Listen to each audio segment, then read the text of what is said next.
Yoetz, Yeah, he's mentioned the 18th, fasting of Rabbi Yosef. 18th of April.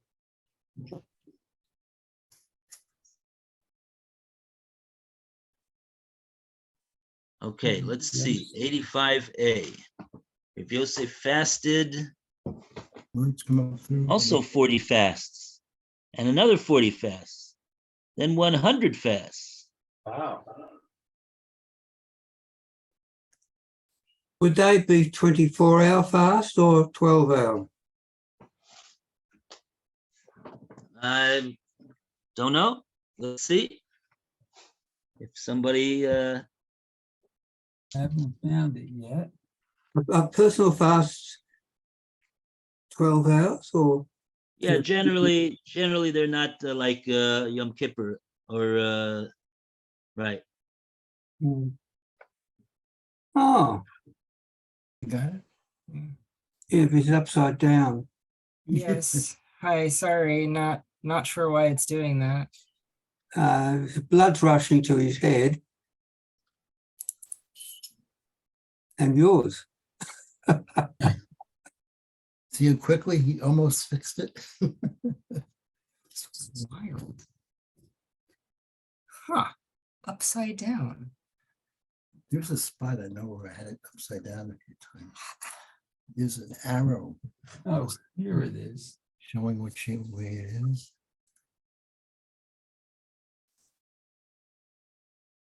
Near, I think it's near the bottom of the page. Ah, there we go.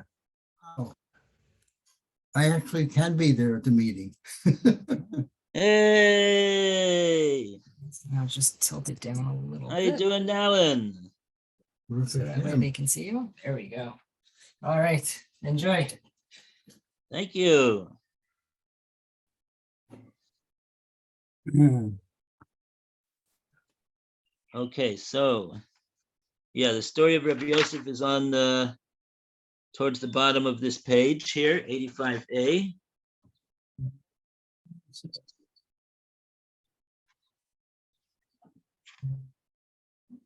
Just have to find it now.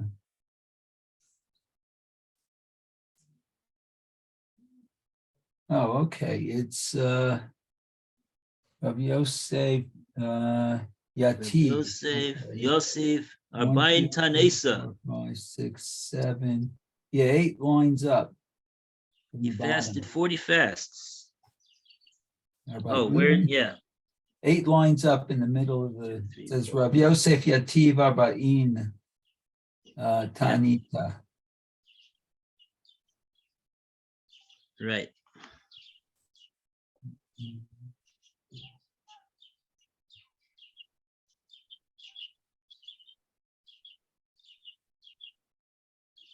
Okay, so Rabbi Yosef Arbain Tanesa, he did 40 fasts. Ruhu lo yamushu mipicha. And after that, they called on him, whoever they is, lo yamushu mipicha. The Torah will not cease from your mouth. Yosef Arbaim Tanesa Achrine. Then he sat for another 40 fasts. V'yakruhu, they called on him another pasuk. Lo yamushu mipicha umipi zarecha. Not only from your mouth, but from the mouth of your your descendants. Yosef Meya Tanesa Achrine. And then he sat for 100. Akruhu, then they called on him the pasuk lo yamushu mipicha umipi zaracha umipi zera zaracha. So he got that it shouldn't stop even from zera zaracha, which I guess would be his the second generation from him. And then Rabbi Yosef said, "Mikan ve'elech lo tzrichna." I don't need Torah machzeres alaksanya shalom. The Torah returns to its host. Okay. He says to you, from your children or from your descendants, does he mean specifically Rav Yosef's descendants or the descendants of Klal Israel? Well, it looks like it's talking. I mean, the pasuk is.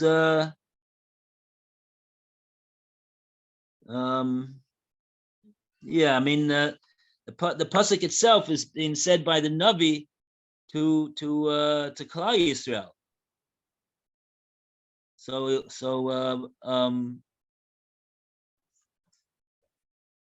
presumably this is referring to that in other words, the Navi is saying that if Klal Yisrael exerts themselves in Torah, so then this will be the result.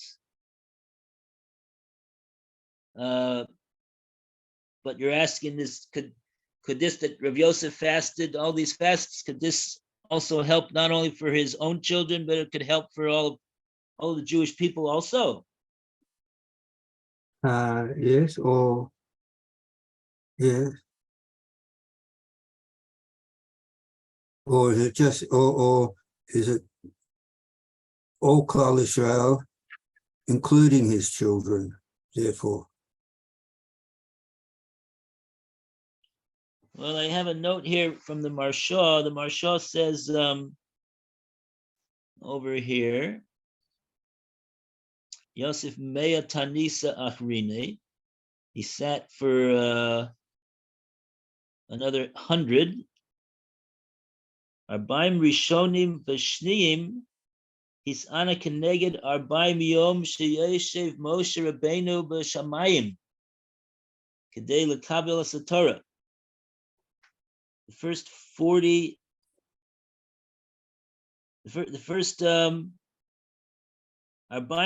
Rishonim Ushnim. Oh, I see. The first and the second, right? He fasted the first time 40 times. He fasted the second time 40 fasts.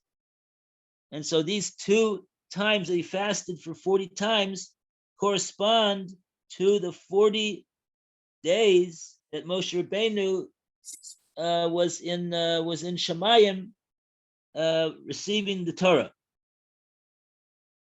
Shelo ochal, he did not eat during that time, Moshe Rabbeinu, that he was in Shemayim. There was there's nothing to eat up there. Akashis ana al nachdav, but when he fasted for his grandchildren, hayat tzorich mea taniyos, he needed 100. Shehu ashir hagadol shebeshiurim. That shear is the shir hagadol shebeshirim. Not sure what that means. It's the biggest shear that there is. Not sure what that means. Why? What about? And 101 is not a shear. I don't know. Anyway, so that doesn't really answer your question. But he did mention over here when he was fasting for his.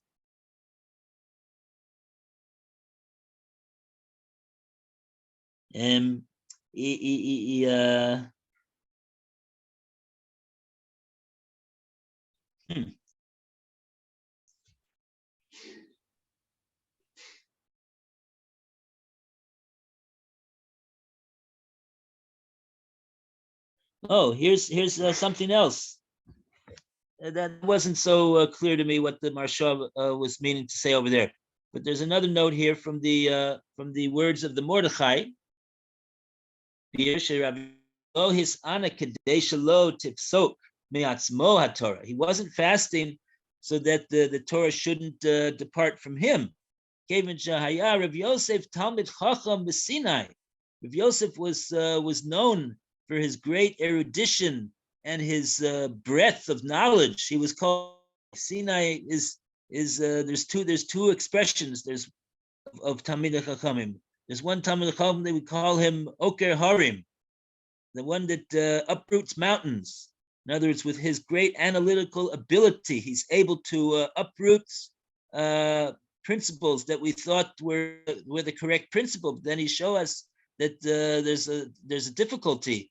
That was Rabbi Akiva. Rabbi Akiva was given that title of being Oker Harim. Rabbi Yosef was given the title of Sinai, meaning that everything that every piece of Torah that there is to know, the Mishnah, the Brisa, everything, he knew it. So he wasn't doing it for himself. Ella, his ana avur bav achorov b'meshech arbayim yom shelo timosh haTorah mipihem. He was doing it for his children after him, Bonov, Achorov, whether that means the first generation after him, the second generation, that for those 40 days that he was fasting, I guess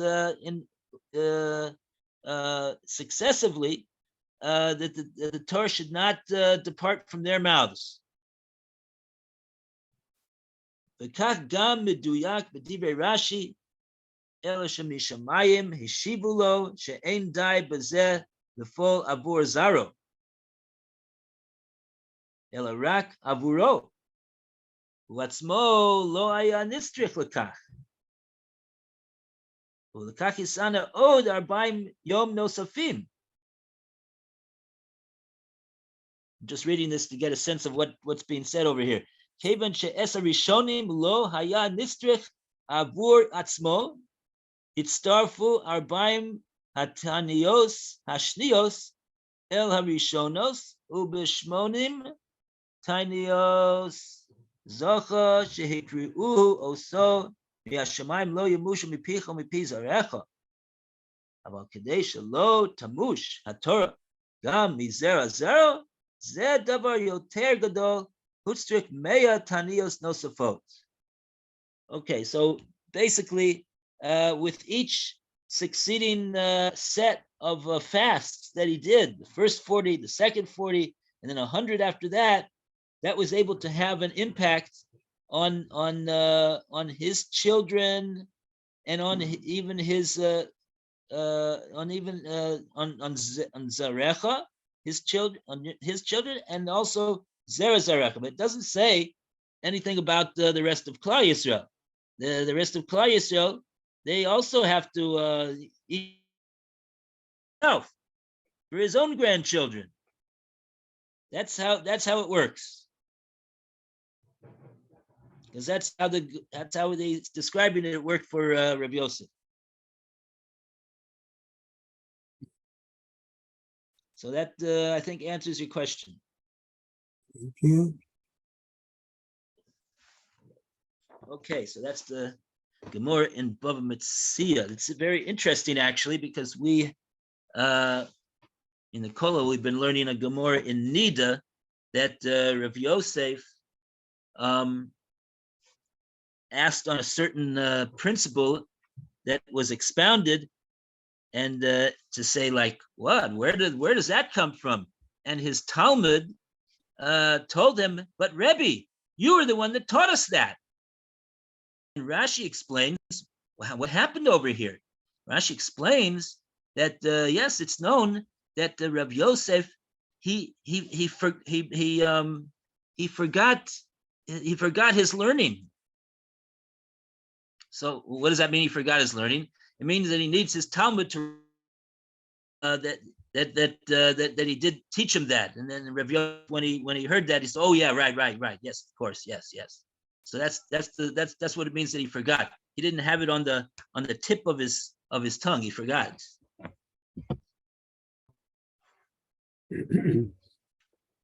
So it's interesting. Okay. All right. So we got 8 minutes. We're going to go to the next paragraph. It is on page 391. It is true. And now who do we go to? We go to Roy. It is true that a fast incapacitates a person who was involved in the work of heaven from the work of heaven.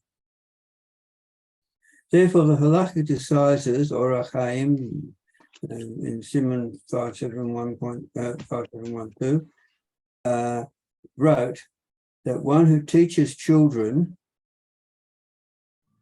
is not permitted to fast. This especially applies to someone who learns with deep analysis that the fast debilitates him and he's not able to clearly analyze because the fast confuses his mind, and halakhic deliberation requires a lucid mind.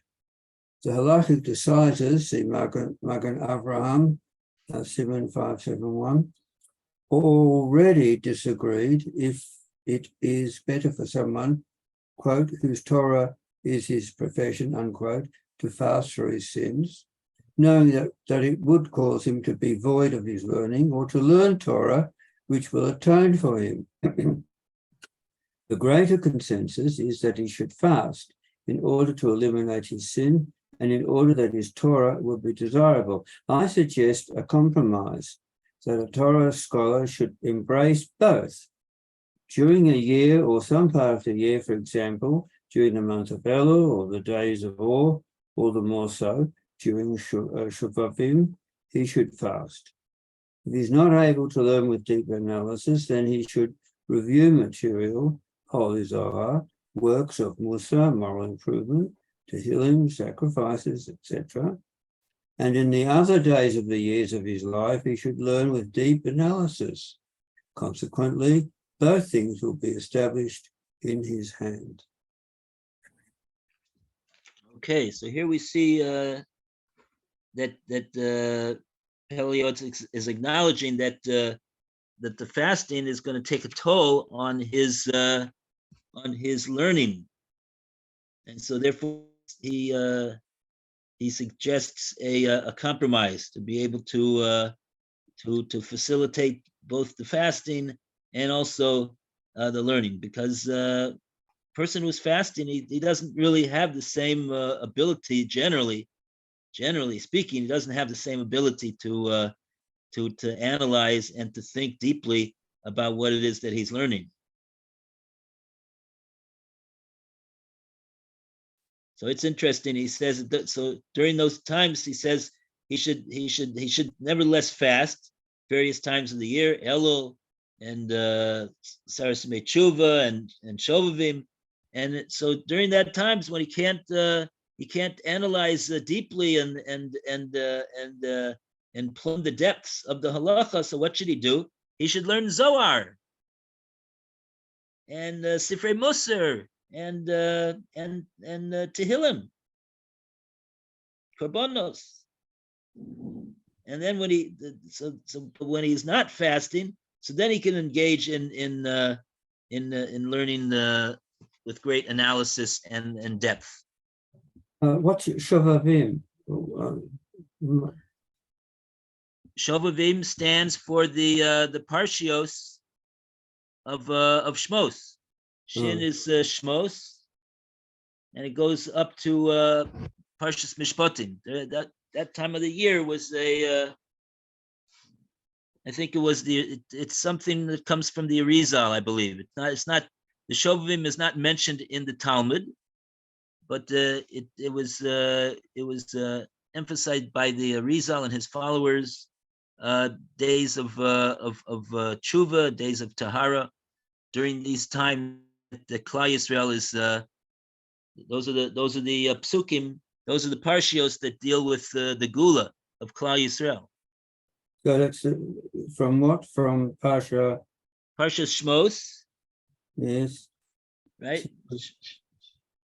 And you could see each Shmos is Shin, and then you have Eira, that's the Vav, and then you have the Bo, Parshas Bo is the base, and the word Shovavim, of course, is that's based upon a pasuk in Tuvu Banim Shovim. return, you rebellious sons. But even though they're rebellious, they're still called sons.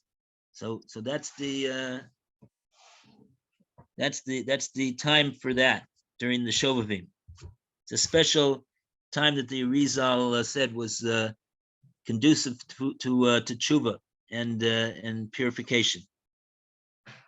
In addition, of course, to the times that we have from the from the Chumash and the Gemara, we have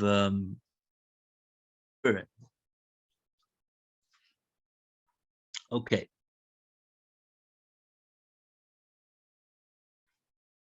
So that's the Shovavim. Shmos v'yerabo, v'shalach, Yisro, and then you have the Mem is Mishpatim. And then some even add on tough for Truma Tetzaveh.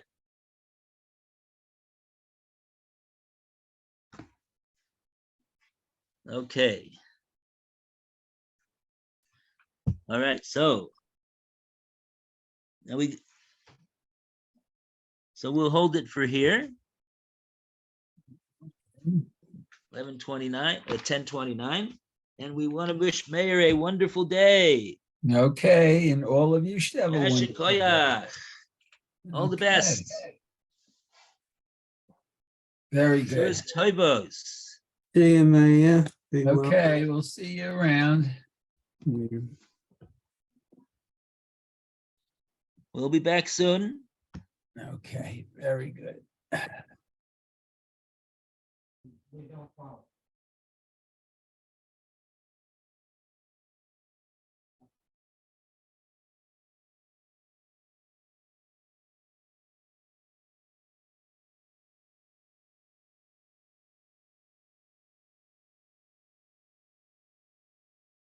But it's not regular income, it's your retirement, it's not 1 year.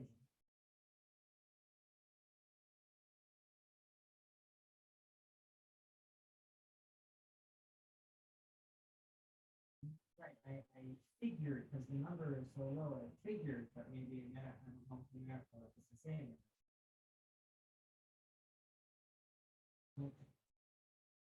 Okay, okay, this number, 02.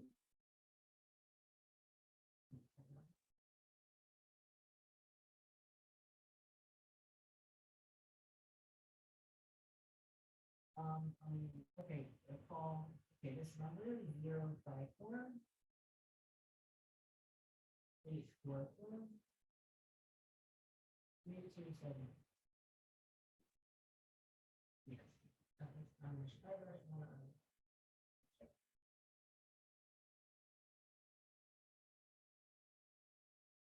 All right, thank you very much.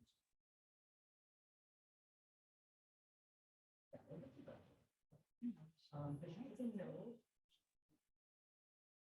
when I told her this, she's like, oh, now I know exactly what you're asking. She said, yes, the very intentional doesn't count for the license. American. She said there's 2 other benefits that are created.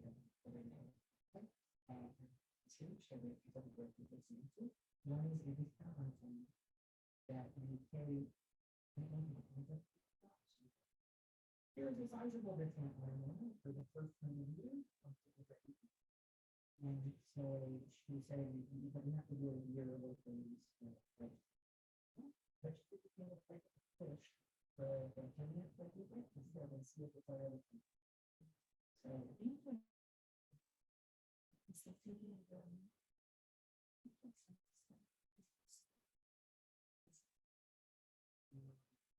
and then the second one, she started looking at it, so you get 10%.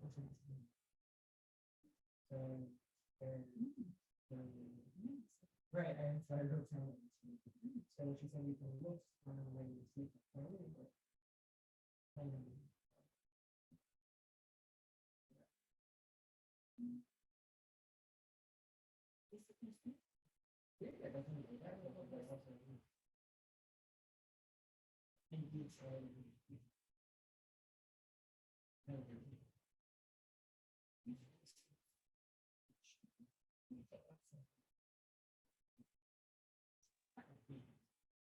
This is the thing that wrong with that. Americans are really interested. If they don't, then you don't. When you don't really business. You stay here, they risk you have ones. When you have to do that. Get it down. Okay, but American people, we do where they do. NCR the RS, NCR the food. And it's not rent though, but yeah, like rent, no, we don't get any rent.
Let's see.